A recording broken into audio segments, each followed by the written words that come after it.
Halo semua, kenapa kabar? Kembali lagi di Tahu Tahu Sangihe. Sangihe.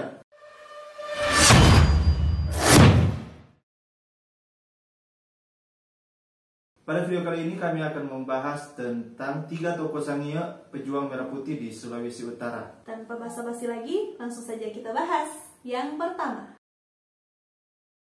Nama lain dari Syed Susen bin Sandala ini adalah Sembe Rehang Sandala atau Imam Sembe. Imam Sembe dilahirkan di Tukadek Batu, perbatasan Mohong Sawang dan Kalasuge, Pulau Sangihe pada tanggal 13 April 1846.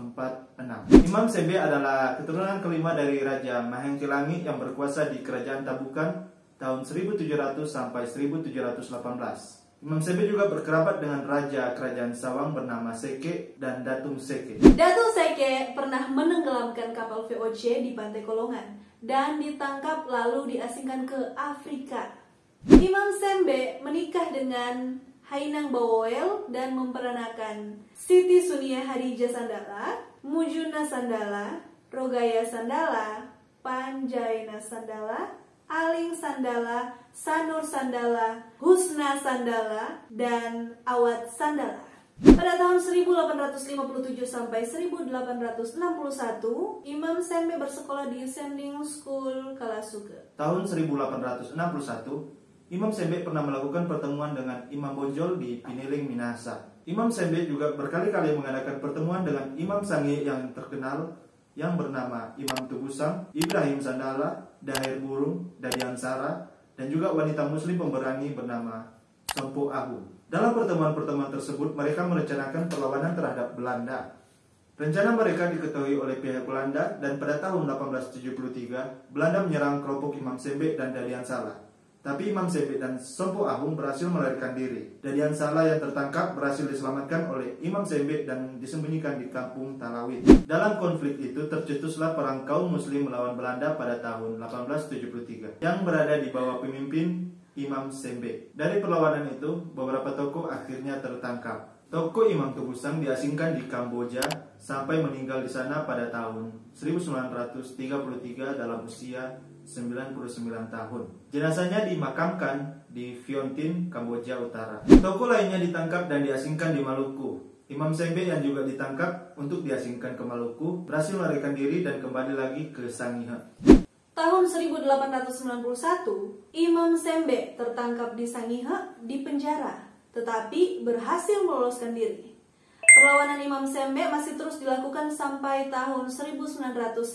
Tahun 1893 sampai tahun 1897, Imam Sembe mendirikan pesantren di Tukadek Batu, Mohong Sawang. Pesantren Tukadek Batu diresmikan pada tanggal 17 bulan Ramadan tahun 1893. Tahun 1891 sampai 1923 menjadi imam di 5 masjid, yaitu Masjid Al-Jihad Kampung Sawang, Al-Ikhlas Kampung Kalasuge, Imaduddin Kampung Bahu, Ar-Rahman Pulau Lipang, dan Tawakal Pulau Kawaluso. Tahun 1931, Imam Sembe menghadiri pertemuan dengan tokoh pergerakan nasional Indonesia di Sulawesi Selatan. 1934 sampai 1940 menjadi kepala Kampung Sawang. Dan tahun 1940 melakukan perlawanan terhadap Belanda, lalu ditangkap dan dipenjara selama 12 hari.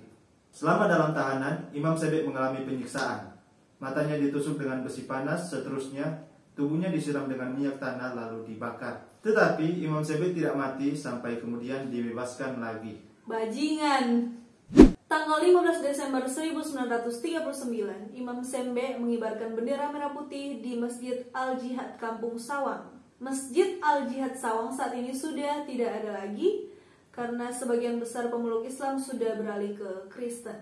Tahun 1911 sampai 1921, Imam Sembe menjadi ketua Sarekat Islam di Sangihe. Tanggal 26 Januari 1913 menghadiri pertemuan Sarekat Islam di Surabaya. Tanggal 17 sampai 24 Juni 1916, Imam Sembe menghadiri Kongres Sarekat Islam pertama di Bandung. Pada saat itu Imam Sembe dikukuhkan secara resmi sebagai ketua Sarekat Islam Sangihe. Pada tahun 1917 menghadiri Kongres Sarekat Islam kedua di Batavia. Tahun 1921 sampai 1925, Imam Sembe menjadi Ketua Dewan Syuro Sarekat Islam atau PSII Sangihe. Tahun 1934 sampai 1950, mengepalai imam-imam sewilayah Tabukan.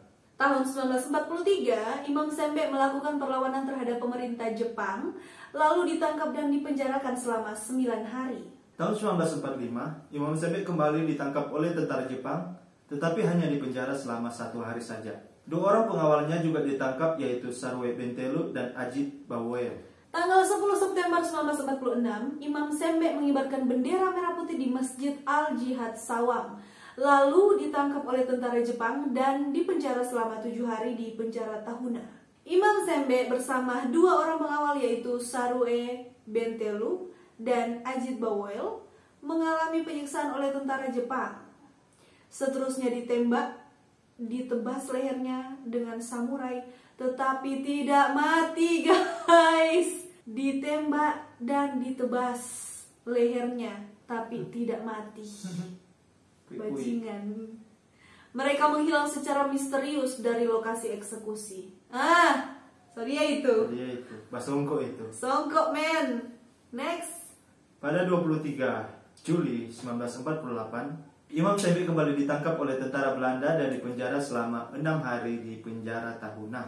Tahun 1958, Imam Sembe bertemu Presiden Soekarno di Kalasuge dan membahas tentang pemberontakan DI-TII di Makassar, pimpinan Abdul Kahar Musakar dan Andi Aziz. Di tahun yang sama, Imam Sembe berangkat ke Makassar membantu penangkapan Kahar Musakar. Selama hidupnya, Imam Sembe tak henti melakukan perlawanan terhadap penjajah.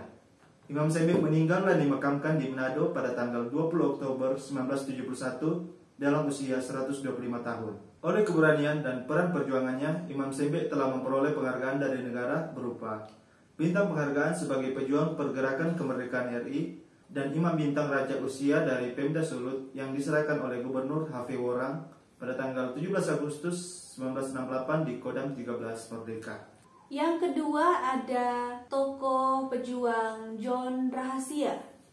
Cerita tentang John Rahasia diambil dari buku berjudul Penemuan Kembali Tagaroa yang diterbitkan oleh Yayasan Tagaroa tahun 1975. John Rahasia dilahirkan di Manado pada tanggal 10 Oktober 1924 yang merupakan seorang tentara nasional Indonesia dengan pangkat kapten pada tahun 1946 dan berpangkat mayor pada tahun 1953. John Rahasia bersama temannya Wim Pangalila menjadi salah satu konseptor dalam rencana penyerangan markas militer Belanda dalam peristiwa Merah Putih Manado 14 Februari 1946. Tahun 1950 sampai tahun 1951 mengikuti kursus militer yang diselenggarakan oleh misi militer Belanda di Indonesia. Seterusnya bertugas di Komando Militer Indonesia Timur di Ujung Pandang sebagai perwira staf S-P atau 5 dan juru bicara militer. Pada bulan Januari 1942 saat Jepang menyerang Sulawesi Utara, John baru saja meninggalkan sekolah Mulo, Roma Katolik, dan Don Bosco di Manado. Pada 2 tahun pertama kedatangan Jepang di Manado, John Rahasia mengikuti Koto Kaigun Kai in Yoseisho di Ujung Pandang dan pelatihan militer. Saat itu, John terpilih sebagai satu-satunya siswa yang akan dikirim ke Tokyo untuk pendidikan yang lebih tinggi. Menjadi instruktur Indonesia pada Kaigun Kai Yoseisho di Parepare, Sulawesi Selatan. Beberapa hari sejak Jepang menyerah kepada sekutu, John pulang ke Manado dengan menumpang kapal motor kayu Jepang. Keberangkatannya dari Parepare ke Manado bersama beberapa temannya yaitu Ede Johannes, Wim Pangalila, Chris Ponto, Muhammad Kanon, Maurits Mamansage, Rahmat dan Usman Pulukadang, Edi Mondong, Walter Sairang, Ben Wower, dan lain-lain. Pada masa itu, John mengorganisir Barisan Pemuda Nasional Indonesia dalam mengawal negara RI dan proklamasi 17 Agustus 1945. Tahun 1945 sampai 1946, ketika terjadi konflik dengan penguasa dan tentara Belanda, dia menjadi hulu balang atau komandan PPI di Manado dan sekitarnya. Oleh karena itu, dia ditangkap dan dihadapkan pada mahkamah militer Belanda. Sesudah itu, dia melakukan perlawanan terhadap pasukan Belanda dan pada saat itu dia berhasil memperdaya pasukan Nika dan Badan Intelijen Politik Belanda, pasukan KNIL atau Tentara Hindia Belanda, dan KL, Tentara Kerajaan Belanda, dan sejak saat itu, John menjadi target pengejaran pasukan Belanda. John tidak tertangkap karena bersembunyi dan keluar masuk hutan di Minahasa Utara. Pada bulan Juni 1946, John melarikan diri melalui laut dengan tujuan Ujung Pandang. Keberangkatannya ke Sulawesi Selatan hanya menggunakan sebuah perahu bolotu dengan ukuran panjang 6 meter. Dia ditemani oleh seorang keponakan laki-laki berusia 15 tahun. Setelah terapung-apung selama 2 bulan di Laut Sulawesi dan di Selat Makassar, akhirnya sampailah dia di kubu pertahanan Mamuju, Sulawesi Selatan dalam keadaan lapar dan tak bertenaga lagi. Pada saat itu tertangkaplah John oleh pasukan Westerling di sekitar Mamuju, Majene. Setelah ditangkap, John dipenjarakan selama beberapa bulan di Ujung Pandang bersama GSSJ Ratulangi, Gubernur Sulawesi. Seterusnya dia dibawa ke Manado dan diadili oleh Mahkamah Militer Belanda. Selama tahun 1947 sampai 1949, John dipenjarakan di Manado, lalu dipindahkan ke penjara Cipinang, Stroiswijk, Benkau, Sukamiskin, dan Glodok. Sejak tahun 1950 sampai 1961, John berpangkat Kapten TNI, menjadi komandan pasukan air yang tugasnya meliputi sektor 1 Sangihe Talaut. Dia juga mengikuti kursus-kursus militer yang diadakan NMM Misi Militer Belanda di Bandung, perwira staf KOTT 7 dan juru bicara militer di Ujung Pandang dengan pangkat mayor. Sebagai komandan sepasukan tentara pendarat yang mendaratkan pasukan di sepanjang pantai timur dan barat Minahasa. Pasukan John mendarat di Manado Utara bersama dengan pasukan pimpinan Mayor TB Makaminang, Mayor Dan Olii, Mayor RAF, lalu Kapten Bert Supit. John akhirnya meninggalkan dinas militer dan menjadi pengusaha yang bergerak di bidang kontraktor. Tahun 1962 ditunjuk menjadi anggota DPR GR tingkat 1 Sulawesi Utara dan Tengah mewakili Angkatan 45. Tahun 1965 mengorganisir Angkatan 45 dalam menghadapi PKI. Di tahun yang sama menjadi Presiden Direktur PT Perindo Pelayaran Indonesia. September 1968 memimpin demonstrasi Tuhanaru bersama Dr. JLL Manus, Dr. Andes RH Lalisang, Mayor TB Makaminang, Mayor Daan Olii, Dr. Andes S. Narande, Dr. Andes A. Saramat, M. Mamansage, Yo Kulit, Arnold Mende sebagai protes terhadap pemerintah daerah Provinsi Sulut masa pemerintahan Gubernur H.V. Worang. Tahun 1969 menjadi Ketua Legium Veteran RI Sulawesi Utara. Selain menerbitkan buku Kembalinya Tegarwa, John menerbitkan buku berjudul Sentra Buana. Pejuang Merah Putih ketiga di sini ada Ali Adariku. Ali Adariku adalah anak sulung dari 4 bersaudara. Dia dilahirkan di Kendahe pada tanggal 25 Agustus 1910 dari ayah bernama Takawanti Adariku dan ibu bernama Lawang Makpal. Ali Adariku hanya sempat bersekolah di kelas 1 Sekolah Rakyat Kendahe. Meskipun hanya seorang pribumi, Ali Adariku tidak takut melawan Belanda dan membela rakyat kecil yang tertindas. Ali Adariku menikah dengan Paulina Manamuri, anak dari Kapita Raung Lengane. Sejak saat itu, Ali Adariku mulai tinggal dan menetap di Kampung Lengane. Pada tahun 1954, Ali Adariku ditetapkan sebagai Kapita Raung Lengane atau Kepala Kampung, menggantikan ayah menantunya bernama Timotius Manamuri. Masa pemerintahannya di Kampung Lengane berakhir tahun 1964 selama 10 tahun. Keterlibatannya dalam perjuangan menentang Belanda sudah dimulai sejak berusia 16 tahun di bawah naungan Partai Syarikat Islam atau PSI pada tahun 1926. Pada masa itu pergerakan Syarikat Islam Indonesia di Pulau Sangihe sudah mulai meredup. Ali Adariku bersama 9 teman lain sebagai pengurus memulai gerakan dengan mengadakan pertemuan di Tanjung Panipi, Kendahe dengan inti pembahasan yaitu pembelaan terhadap rakyat yang tertindas.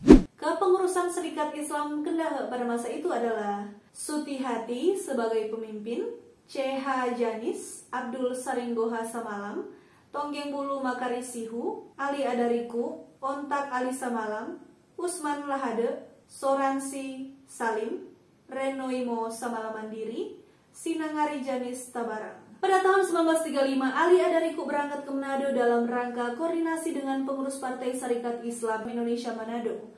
Sekembalinya di Sangihe, Ali Adariku membawa 2 orang pengurus PSII Manado untuk membina para pengurus PSII Sangihe dalam berorganisasi. Pengurus PSII Manado yang datang ke Sangihe adalah Syamsuddin Pakaya dan Abadi Yunus. Melalui proses pembinaan, maka Ali Adariku memulai aktivitas PSII baru yang lebih dinamis dan aktif. Sejak saat itu terbentuklah kepengurusan baru PSII di Kampung Kendahe 2 dengan susunan pengurus sebagai berikut. Pembina: Ali Adariku, Ketua, Putihati Samalam, Wakil Ketua, Redimo S. Mandiri, Bendahara, Usman Lahade, Pembantu atau Anggota, Pinangari Janis Tabarang, Suransi Salim, Tama Salmanto. Setelah proses pembentukan pengurus selesai, Ali Adariku mengantar 2 orang pengurus PSII Manado ke pelabuhan Tahuna. Mereka menggunakan perahu layar dari Kendahe ke Tahuna. Dalam pelayaran menuju Tahuna, perahu yang digunakan oleh Ali Adariku ditembaki dari pantai Akembuala. Seterusnya, Ali Adariku ditangkap oleh tentara Belanda dan dipenjarakan di markas Belanda. Markas Belanda kini sudah menjadi markas Kodim. Ali Adariku mendekam di penjara selama seminggu. Seterusnya diadili tanpa alasan yang tepat dan divonis penjara lalu dipenjarakan di Nusa Kambangan selama 1 tahun 6 bulan. Tertangkapnya Ali Adariku membangkitkan amarah para pengurus dan anggota PSII Sangihe. Mereka mulai memberontak tetapi ditangkap dan dipenjarakan di Tahuna. Pada tahun 1937, Ali Adariku dibebaskan dari penjara Nusa Kambangan dan kembali ke Manado. Ali tidak pulang ke Pulau Sangihe, melainkan menetap di kota Manado untuk memperdalam ilmu agama dan ilmu silat dan mengatur strategi untuk melawan Belanda. Tahun 1939, Ali pulang ke kampung halamannya Kendahe karena akan dilaksanakan konferensi PSII Sangihe Talaut di Kampung Talawit. Pada saat itu dicapailah mufakat untuk membentuk pengurus PSII baru Sangihe Talaut. Kepengurusan baru tersebut adalah Ketua Anandung Manabung, Wakil Ketua Redino S. Mandiri, Sekretaris Polo Adilang, Bendahara Mona Palakua, dan anggota Abdul Rahman Tompo, Ali Adariku, Abdul Rahman Datun Delang. Di akhir 1930, Ali Adariku memimpin penduduk yang tanahnya disita oleh pemerintah Belanda karena tidak membayar pajak untuk meminta kembali tanah-tanah mereka. Tetapi pemerintahan di tingkat kecamatan yang pada waktu itu dijabat oleh Bapak Mameta tidak mau mengembalikan tanah-tanah tersebut. Karena tindakan pemerintah yang semena-mena, Ali Adariku memerintah kepada rakyat yang tanahnya tidak dikembalikan untuk menangkap Bapak Mameta, mengikat lalu menceburkannya di dalam sungai sampai mati. Akibat dari peristiwa tersebut, Ali Adariku ditangkap dan disiksa oleh Belanda dengan cara dipukul di kepala dan ditikam dengan sangkur di perut, lalu dipenjarakan di Tahuna. Alur kisah peristiwa pengibaran bendera merah putih di Tanjung Panipi, Kendahe. Setelah bebas dari penjara pada tahun 1943, Ali Adariku memimpin pemberontakan melawan pemerintah Jepang dengan cara menghancurkan markas tentara Jepang di Kendahe. Selain itu, Ali Adariku dan pasukannya menangkap Raja Engelhard Bastian yang baru saja mendarat di pantai Kendahe. Pada peristiwa tersebut, Ali Adariku dan teman-temannya ditangkap oleh tentara Jepang dan dipenjarakan di Tahuna sampai tahun 1945. Baru saja bebas pada tahun 1945, Ali Adariku kembali ditangkap dan dipenjarakan pada tanggal 21 November 1945. Selanjutnya diasingkan di pedalaman Pulau Morotai. Ali dan tahanan lainnya diangkut dengan kapal Belanda bernama El Libertador menuju Sebatai Morotai Selatan. Pada bulan Juni 1946, Ali dibebaskan. Setelah bebas, Ali kembali ke Manado. Setibanya di Manado, Ali berkunjung di kantor PSII untuk melaporkan kepada pengurus bahwa dia telah dibebaskan. Seterusnya pemerintahan untuk lanjut pelataran ke Sangihe. Sebelum keluar dari kantor PSII Manado, Ali diberikan sehelai kain bendera merah putih. Kata pimpinan, bendera ini untuk Sangihe Talaut. Ali menerima bendera tersebut dan menyimpannya dengan cara menggulung dan mengikat bendera di betis, seterusnya ditutup dengan celana. Bulan Juni 1946, pada saat Ali tiba di Kendahe, tentara Jepang masih menguasai Kendahe. Ali berencana untuk mengibarkan bendera di Tanjung Poto, tetapi ada mata-mata Jepang yang sedang mengintai. Ali kemudian mengumpulkan beberapa temannya dan mengatur strategi untuk mengibarkan bendera merah putih di Tanjung Panipi. Teman-teman Ali yang bergabung adalah Bapak Tompo, Bapak Salawati, Bapak Sumeng Pelo, Bapak Habib Asagaf, Bapak Asuransi Salim, Bapak Hamsan Adariku. Di samping itu telah disiapkan pasukan berani mati yaitu Bapak Rancari Takasiaheng dan Bapak Amrah Sabari. Kedua orang tersebut ditugaskan untuk menjatuhkan batu-batu jika ada tentara Jepang yang datang di Tanjung Panipi. Setelah selesai mengibarkan bendera, Ali Adariku kembali ke tempat tinggalnya tengah malam di kampung Lenganeng. Sesampainya di Lenganeng, Ali meminta istrinya untuk menyiapkan makanan. Ali langsung berpamitan pada istri dan menantunya, lalu pergi ke kampung Tariang Baru. Esoknya rumah Timotius didatangi oleh 13 orang tentara Jepang. Sambil membentak, mereka bertanya kepada Timotius, "Di mana kamu sembunyikan Ali?" Tetapi Timotius tidak menjawab. Tentara Jepang kemudian mengancam, "Jika kalian tidak mau menunjukkan di mana Ali, maka istri dan anak-anakmu akan kami tangkap sebagai pengganti dari Ali." Karena ancaman tersebut, maka Timotius menunjukkan jalan menuju ke Tariang Baru tempat Ali bersembunyi. Setibanya di Tariang Baru, tentara Jepang mengepung rumah tempat persembunyian Ali dan menangkap Ali. Tentara Jepang membawa Ali ke Tahuna melalui jalan hutan di Tukadehamu. Dalam perjalanan ke Tahuna, Ali disiksa oleh tentara Jepang. Saat tiba di Tukadehamu, mereka beristirahat. Salah seorang tentara Jepang menawarkan rokok kepada Ali, tetapi ditolaknya dan berkata, "Saya tidak mau merokok, rokok milik penjajah." Dengar itu, rokok milik penjajah. Kalau rokok milik sendiri berarti Rokok milik sendiri. Ayo. seterusnya mereka melanjutkan perjalanan dan mengikat leher dan salah satu kaki dari Ali. Sesampainya di Tahuna, Ali langsung dipenjarakan. Baru seminggu dalam penjara, Ali dikunjungi oleh 2 orang tentara bernama Kapten Rahasia dan Mayor Makaminan. Mereka mengatakan kepada Ali bahwa kedatangan mereka untuk memberitahu bahwa Indonesia sudah bebas dari Jepang. Ali dikeluarkan dari penjara dan diantar ke markas tentara Indonesia. Tetapi Ali mengajukan pertanyaan, untuk apa saya dibawa ke markas tentara Indonesia? Kedua tentara tersebut berkata, akan kami jelaskan di markas. Setibanya di markas, Ali diperintahkan membawa 15 ton kopi ke Filipina untuk ditukar senjata karena markas tentara kekurangan senjata. Dengan spontan Ali menjawab, "Saya siap. Tetapi saya meminta diberikan pistol. Sebelum saya berangkat, saya terlebih dahulu akan menangkap tentara Jepang yang telah menangkap saya." Permintaan itu disanggupi oleh tentara Indonesia. Ali diberikan 2 buah pistol, seterusnya dia menangkap ke-13 tentara Jepang yang menangkap dan memenjarakannya. Selanjutnya, Ali berangkat ke Filipina untuk menukar kopi dengan senjata. Setibanya di Filipina, Ali mencari pembeli kopi, tetapi si pembeli yang disebut Tokai, orangnya sangat kejam.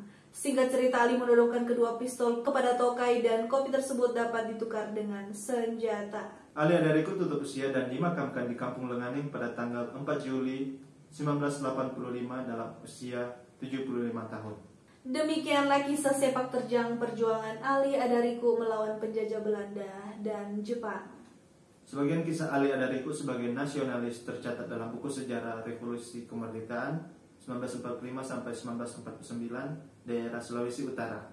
Nah, itu tadi video tentang 3 pejuang merah putih asal Sangihe yang sudah kita bahas bersama.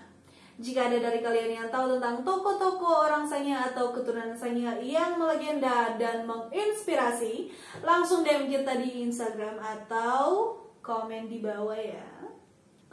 Informasi untuk teman-teman semua, kubur Ali Adariku berada di pertigaan Kampung Lenganing, pertigaan ke Pusunge dan ke Tahuna. Dia ada di sebelah kanan, di sebelah rumahnya Ali Adariku. Sekian video tahu Sangihe kali ini. Jangan lupa like, comment, and subscribe channel ini. Dan jangan lupa juga untuk klik bel notifikasinya agar kalian tahu kapan kita akan upload video baru.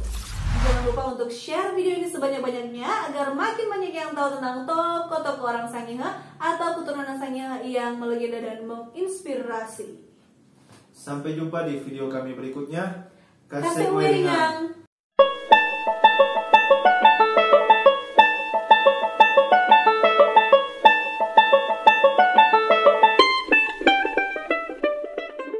Dengan spontan Ali menjawab, "Saya siap."